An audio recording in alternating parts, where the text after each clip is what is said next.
And today we will be discussing about nuclear reactor, right? This is a very exciting topic, nuclear reactor.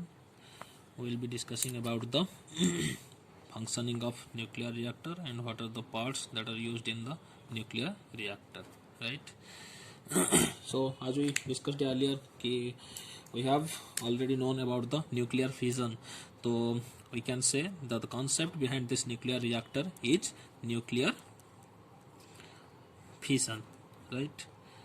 ये जो nuclear reactor है it works upon nuclear fission. अगर more significantly और अगर so if we more specifically say then that is chain reaction, right.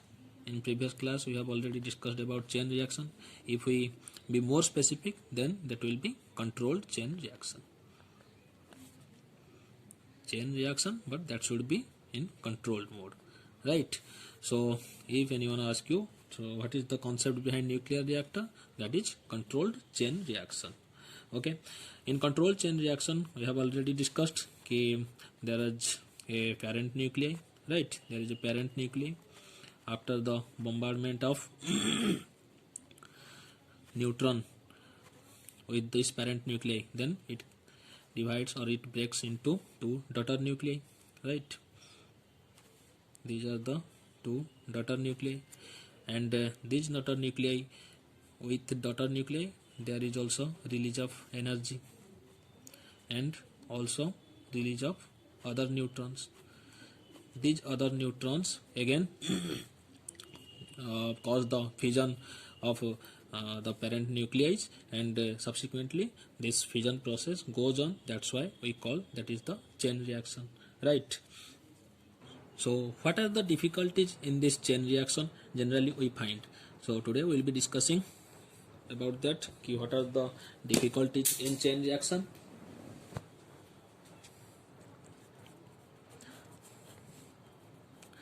Difficulties in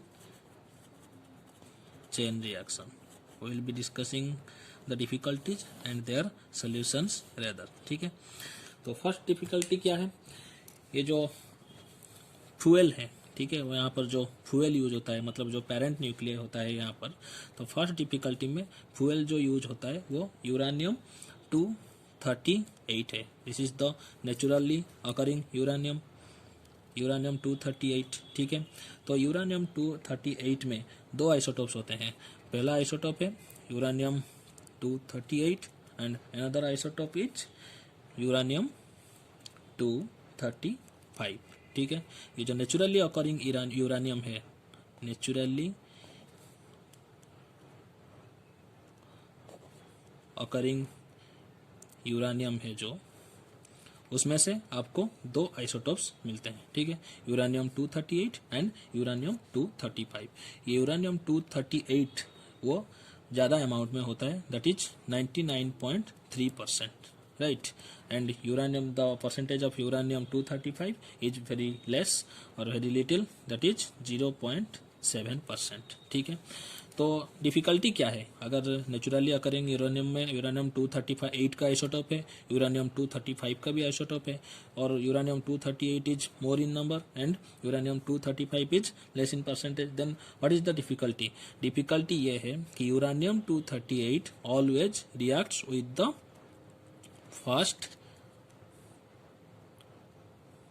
neutrons, ठीक है। That is the difficulty कि ये जो यूरानियम 238 है that only reacts with the first neutron. अगर न्यूट्रॉन फर्स्ट हो तभी वो उसका फ्यूजन हो सकता है। तो प्रॉब्लम क्या है? अगर हम यहाँ पेरेंट चेन से, मतलब पेरेंट जो न्यूक्लियाई है उसमें यूरानियम 238 का इस्तेमाल करते हैं, ठीक है, यूरानियम 238 का इस्तेमाल करते हैं। When the first neutron is bombarded with uranium 238, then it divides into other daughter nuclei, right, and other neutrons also. लेकिन ये जो न्यूट्रॉन था after bombardment it becomes slow, ठीक है। तो this neutron can not further give around the fusion to the other parent nuclear, मतलब और भी यूरानियम 238 होंगे, और भी यूरानियम 238 होंगे यहाँ पर, other nuclei are also there. So after slowing down this neutron, it cannot fusion these parent nuclei, ठीक है, ओनली ये इसको फ्यूजन कर लिया, फिर वो स्लो हो गया। तो ये स्लो होने के बाद ये जो पेरेंट न्यूक्लियाई वगैरह हैं ये उन सबको क्या कर लेंगे, ऑब्जर्व कर लेंगे। न्यूट्रॉन जो स्लो हो रहा है उसको ऑब्जर्व कर लेंगे। अगर न्यूट्रॉन ऑब्जर्व हो गया तो आपका जो चेन रिएक्शन है वो आगे प्रोसीड नहीं कर पाएगा, है कि नहीं। तो उसको अवॉइड करने के लिए हमें क्या चाहिए, यूरानियम 235 चाहिए, क्योंकि uranium 235 is fusion by slow neutrons, ठीक है। ये जो यूरानियम 235 है, this is fusion by slow and fast neutrons also. तो अगर कोई न्यूट्रॉन बम्बार्डमेंट के बाद, अगर this is the neutron, this will bombard with uranium 235, after bombardment it becomes slow, ठीक है। This slow nuclei also can fusion other parent nuclei around them, right. So chain reaction क्या होगा, continue करता रहेगा, ठीक है। तो इसके लिए हमें क्या करना पड़ता है, ये जो यूरानियम 238 है वहाँ उसमें से यूरानियम 235 को एक्सट्रैक्ट करना पड़ता है, ठीक, क्योंकि due to the large percentage of 238 uranium 238 there is more possibility of collision of neutrons with uranium 238, but it is found that after neutrons getting slowed by the colliding uranium 238, as a result it further fusion of uranium 238 is not possible because they are slowed down and absorbed by the uranium 238. So this chain reaction stops very easily or very prematurely, right. That's why we extract uranium 235, because it can fusion by the slow neutrons. So this extracted uranium 235 is called also enriched uranium, right.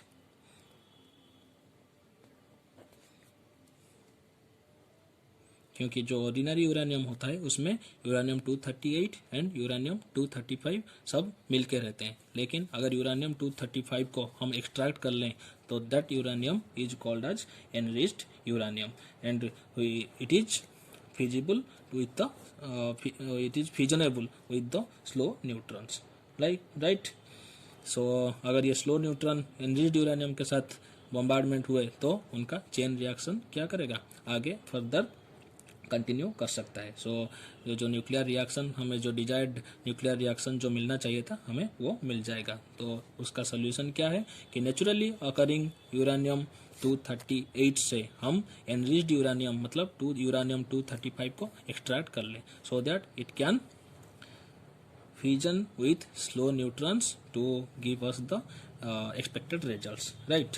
तो second आपका जो problem था वो क्या है, जब आप देख रहे हैं कि ये था न्यूट्रॉन पेरेंट न्यूक्लियाई के साथ बम्बार्ड होकर ये तो स्लो हो गया, ठीक है। उस स्लो न्यूट्रॉन को मैनेज करने के लिए हमने यहाँ पर ले लिया यूरेनियम 235, लेकिन जब ये पेरेंट न्यूक्लियाई से आपको डटर न्यूक्लियाई मिल रहा है, 2 daughter nuclei are formed, right, and other neutrons are also found.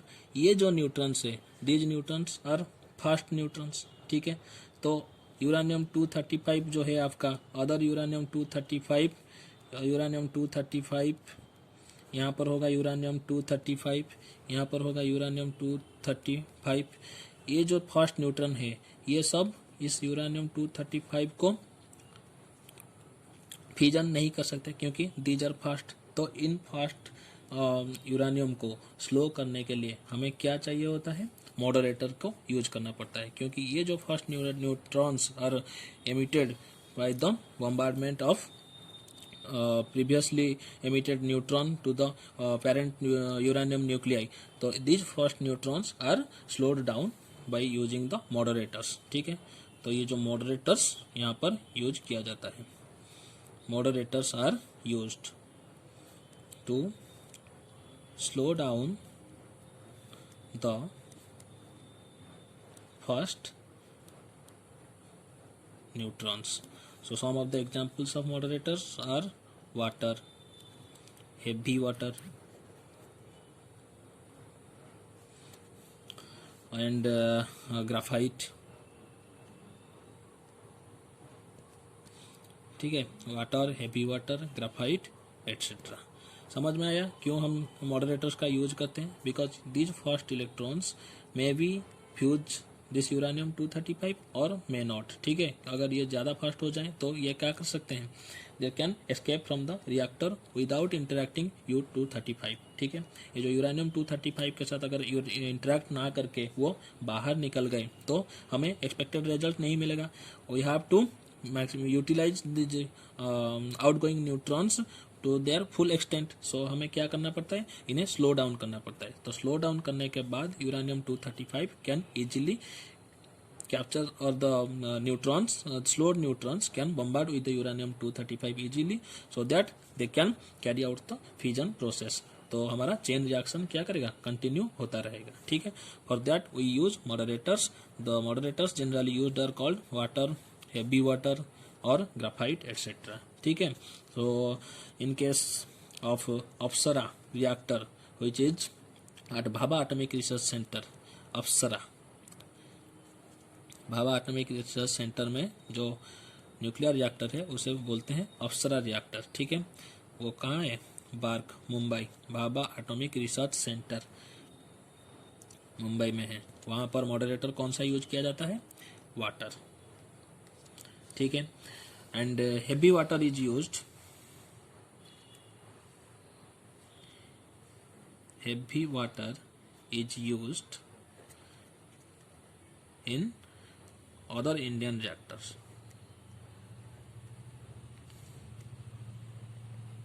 आज मॉडरेटर्स। ठीक है, अप्सरा जो रिएक्टर है बार्क में, Mumbai, Bhabha atomic research centre में, उसमें मॉडरेटर के तरह किसको यूज किया जाता है, वाटर को यूज किया जाता है। लेकिन in case of Indian reactors we use other Indian reactors we use heavy water as moderator। तो यहाँ तक क्लियर हुआ बच्चों। So now the third difficulty in the chain reaction is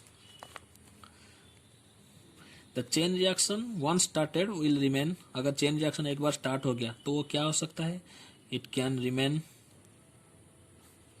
steady, मतलब ये चलता रहेगा, स्टेडी होकर चलता रहेगा, और इट कैन एक्सीलरेट और it can retire, which will depend upon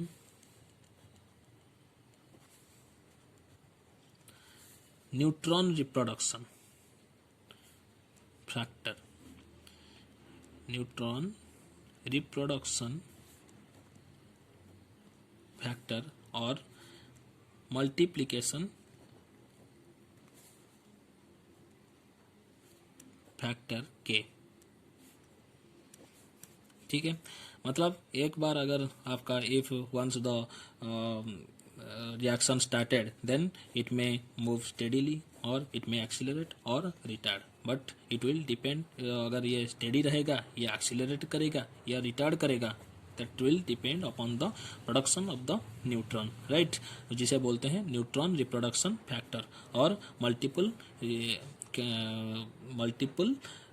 multiplication factor, right, जिसको हम रिप्रेजेंट करते हैं के through, and we can define it as, which is defined as k equal to rate of, so k equal to rate of production of neutrons by rate of loss of neutrons, right। अगर rate of production of neutron will be equal to the rate of loss of neutron, then the value of k will be equal to 1, right। So in that case we say that the chain reaction is steady।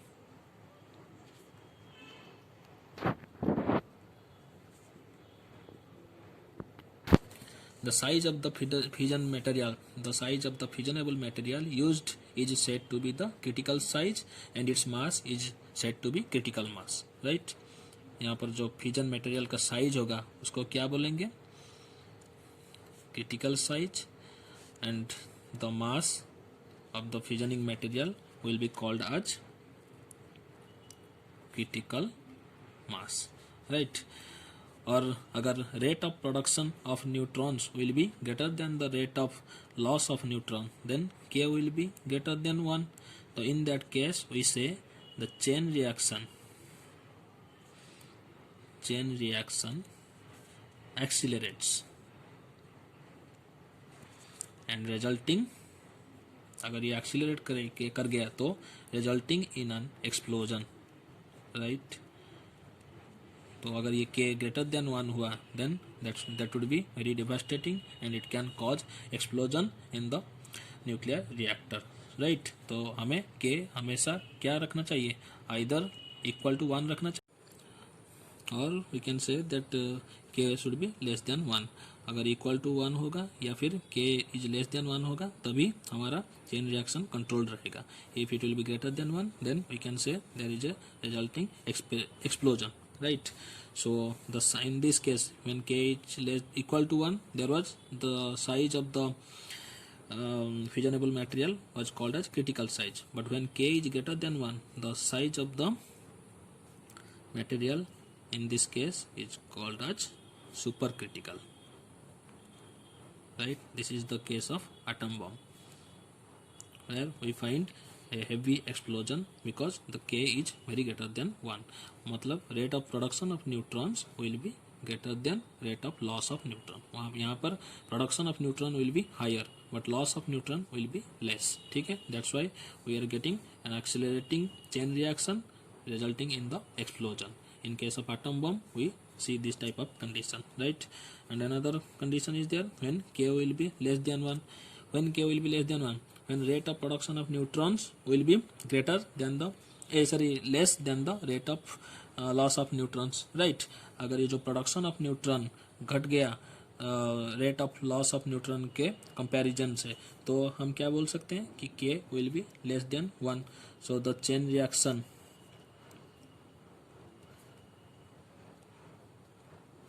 gradually comes to a halt, right? मतलब ये जो chain reaction आपका steadily हो रहा था या फिर accelerate हो रहा था तो क्या हो जाएगा, वो एंड हो जाएगा.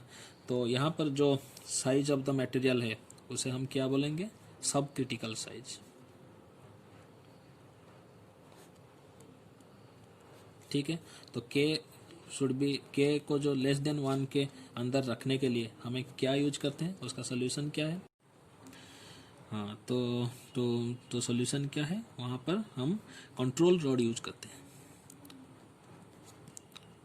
Right.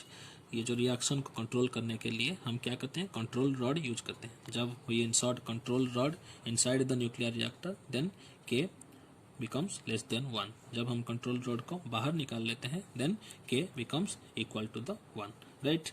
So reduce K less than unity control rods made out of neutron absorbing material. ये जो कंट्रोल रॉड हैं ये न्यूट्रॉन absorbing material से बने हुए हैं. उनका काम है जो न्यूट्रॉन्स निकल रहे होते हैं चेन रिएक्शन से वही तो फ्यूजन के लिए रिस्पॉन्सिबल होते हैं. तो उन रिस्पॉन्सिबल फैक्टर को अगर ये ऑब्जर्व कर ले तो चेन रिएक्शन आगे नहीं बढ़ पाएगा. That's why control rods are used because neutron observing material से ये बने होते हैं. ठीक है, तो एक एग्जांपल आप देख सकते हैं, कंट्रोल रॉड को कैडमियम से बनाया जाता है. ठीक है, the cadmium is a neutron observing material, right. So to further reduce K rapidly to less than unity, in addition to control rods, reactors are provided with safety rods also, which when required can be inserted into the reactors, right. ये control rod को safety rod के हिसाब से भी use किया जा सकता है to make the value of K less than 1, right. So ये जो आपका रिएक्शन आएगा अभी देखते हैं कि what will be the reaction that is occurring in between the nuclear reactor, right.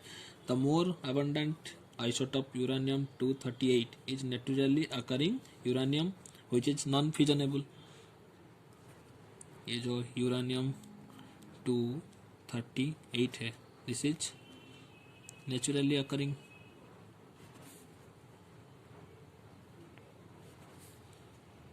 Uranium है, which is non-fissionable, right? So when it captures a neutron, it produce, अगर ये नॉन फिजनेबल होगा तो जब क्या न्यूट्रॉन कैप्चर करता है ये, when it captures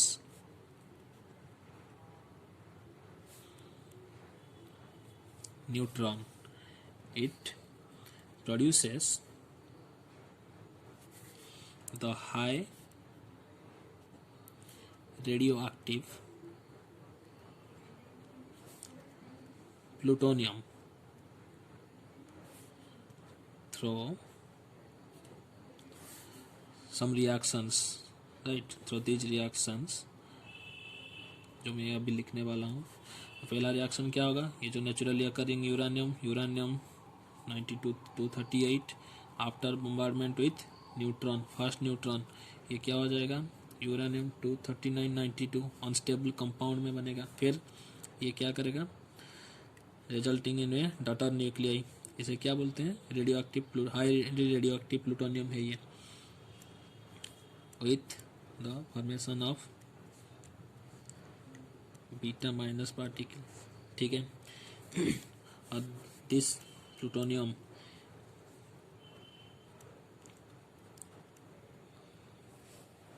again converted into Pu94 239 with the emission of minus beta particle, ठीक है। this is the beta particle and this is the antineutrino, right? so this plutonium undergoes, ये जो plutonium यहाँ पर निकला, this plutonium undergoes fission with slow neutrons, right? so now we'll see a diagrammatic representation of nuclear power point.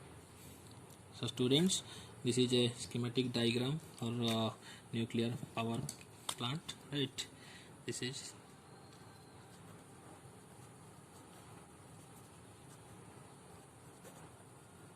diagram for a nuclear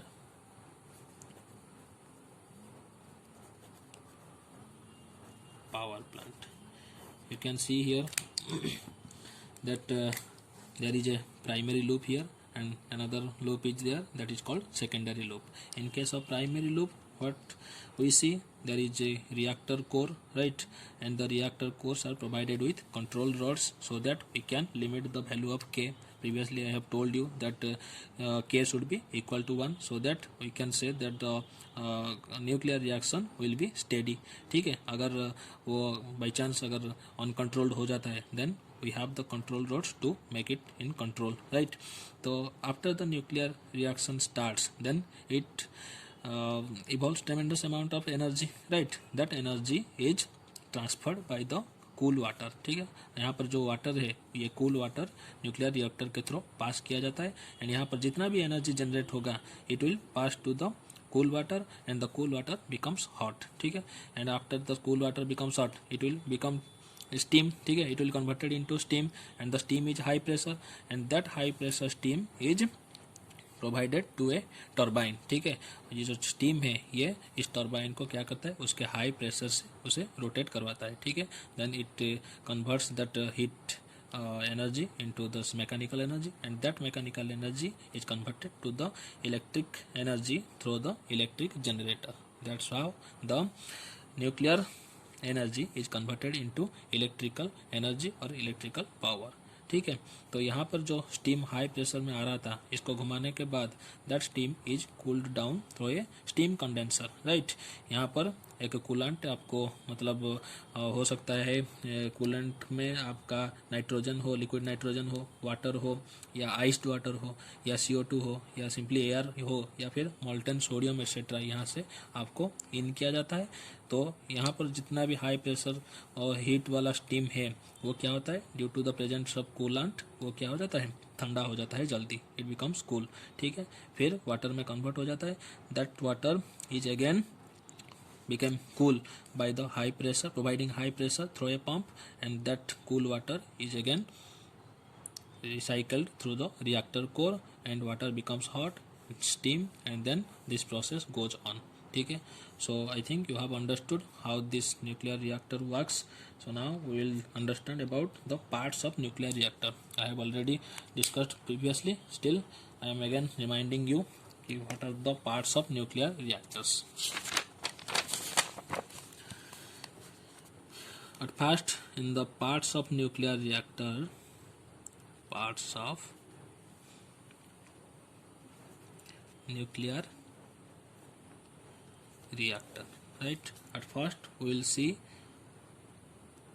the fissionable material, right? That fissionable material is also called fuel, right? तो वहाँ पर यहाँ पर nuclear reactor में हम fuel के जगह क्या यूज करते हैं, maybe that is uranium isotope of uranium 235, right, और we can use thorium isotope,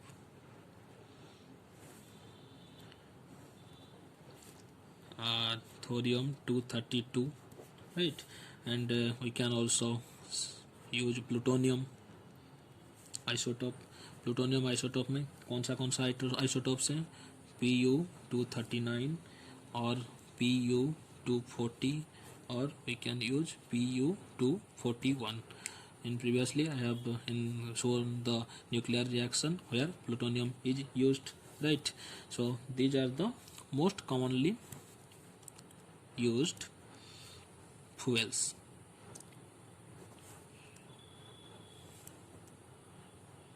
right, uranium 235 को वी कैन से कि that is enriched uranium, right, and secondly we use moderator. Second part is moderator. आपको पहले से बता चुका हूँ कि what is the work of moderator. It used to slow down the first neutrons, slow down the first neutrons, right? So some common example of moderators are water, heavy water,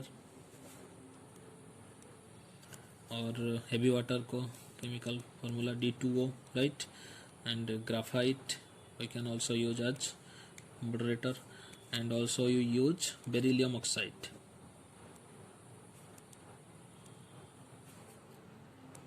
ठीक है, a moderator should have some properties. क्यों, कौन से मैंने आप बता सकते हो कि कौन से चीज़ को हम मॉडरेटर के थ्रू यूज कर सकते हैं।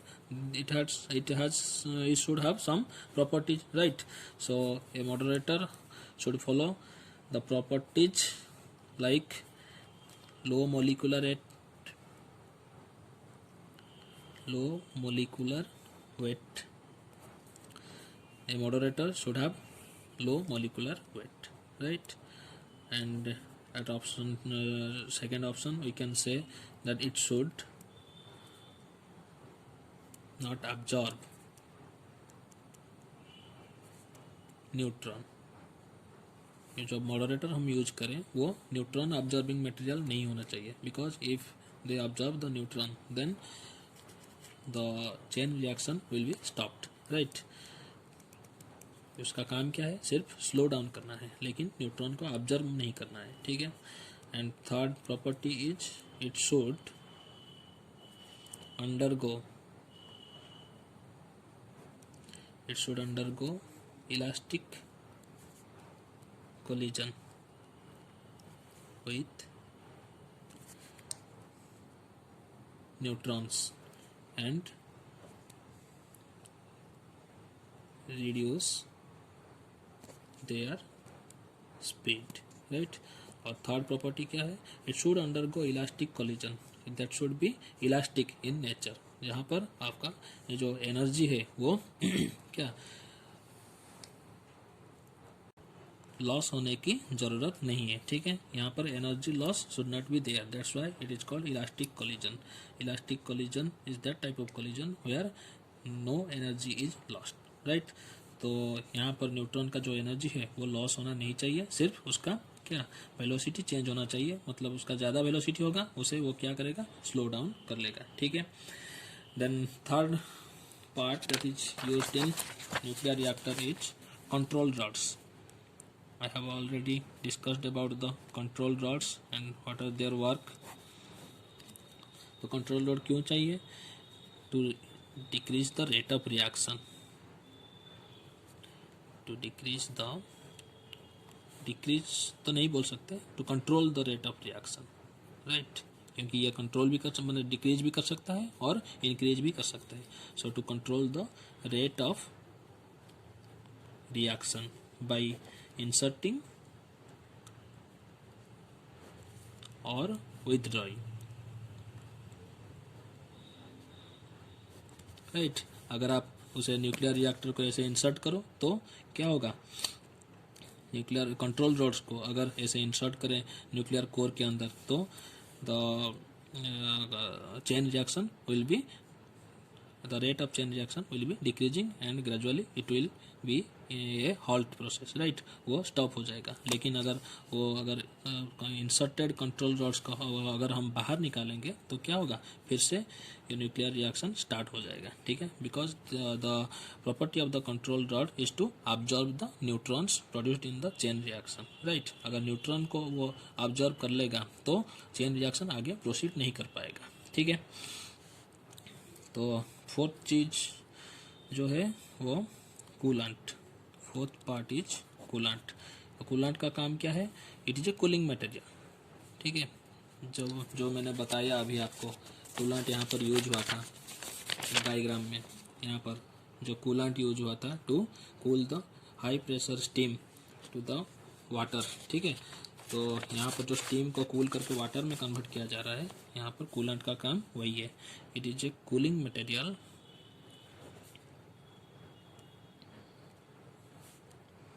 which removes the heat generated due to fission. So commonly used coolant are water, CO2 हो सकता है, एयर हो सकता है, नाइट्रोजन हो सकता है एंड मोल्टेन सोडियम भी हो सकता है, right. And the last thing that comes under the part of nuclear reactor is shielding wall.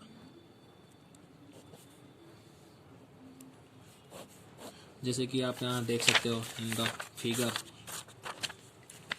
The reactor core and the control rods are shielded by a shielding wall, right. ये shielding wall का काम ये है कि ये जो shielding wall है ये कंक्रीट से थिक मटेरियल से बना हुआ होता है, so that any nuclear radiation that are coming out of the nuclear reactor, it cannot escape this nuclear shielding wall, so that the person working around the reactor will be free from the hazardous radiations, right। so ये shielding wall का काम क्या है, this is a protective shield in the form of concrete thick wall was the thickness of 7 to 8 feet surrounds the core of the reactor to save the persons working around the reactor from the hazardous radiations, right? And this is all about the parts of the nuclear reactor, and we will now talk about the energy released by the nuclear reactor and their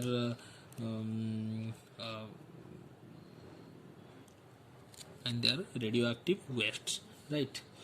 So the energy released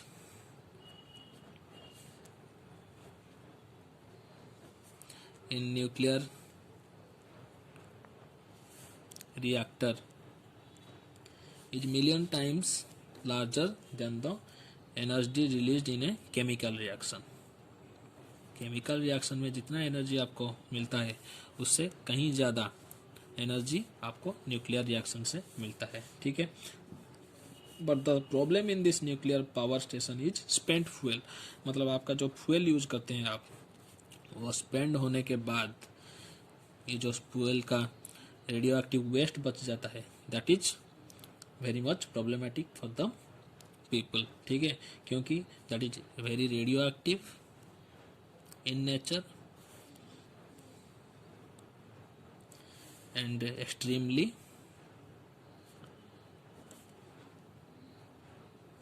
hazardous to all form of life on the earth, ठीक है। so to convert these radioactive material or the radioactive waste into less active and ये जो radioactive material or we can say radioactive waste, ठीक है, to convert these radioactive waste into the less active and